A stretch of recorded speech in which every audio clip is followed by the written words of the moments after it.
જય શ્રી રામ, હર હર મહાદેવ।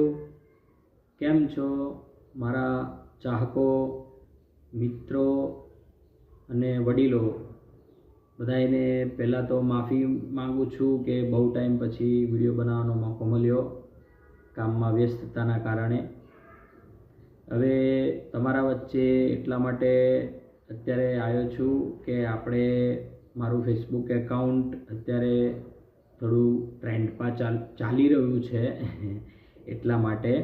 બીજું કે આવનારો તહેવાર આપણે હોળી, એના વિશે થોડી ચર્ચા કરવી હતી તમારા બધા જ લોકો જોડે।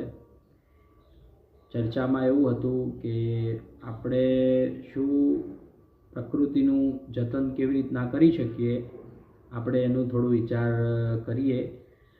વૈદિક હોળી, આપણે જો જે લાકડા લાવીને આપણે હોળિકા દહન કરીએ છીએ એની જગ્યાએ જો આપણે છાણા લાવીને હોળિકા દહનનો કાર્યક્રમ કરીએ તો કેવું રહે? તો વૈદિક હોળી એક એવો ઉપાય છે જેનાથી આપણે પ્રકૃતિનું જતન કરી શકીએ છીએ। અને બીજું કે આપણે ધૂળેટી પર આપણે જે કેમિકલવાળા રંગો વાપરીએ છીએ એ જો કદાચ આ વખતે આપણે ના વાપરીએ તો કેવું રહે? એના સંદર્ભે કે કોઈને તકલીફ ના પડે, સ્વસ્થ રહે બધાની ધૂળેટી અને બધાય સ્વચ્છ રહે તો કેવું રહે?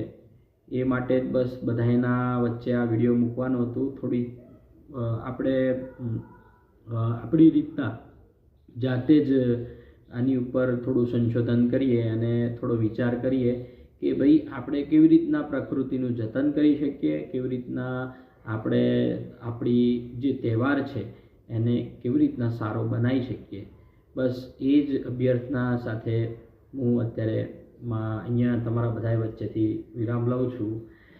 નેક્સ્ટ વિડીયોમાં હું તમને મળીશ। ત્યાં સુધી જો તમારાથી શક્ય થાય તો મારું ફેસબુક એકાઉન્ટ છે એને ફોલો કરજો, લાઈક કરજો અને હા, તમે શેર પણ કરી શકો છો તમારા બધા મિત્રો જોડે જો તમને આ વિડીયો સારો લાગ્યો હોય તો। હર હર મહાદેવ, જય શ્રી રામ।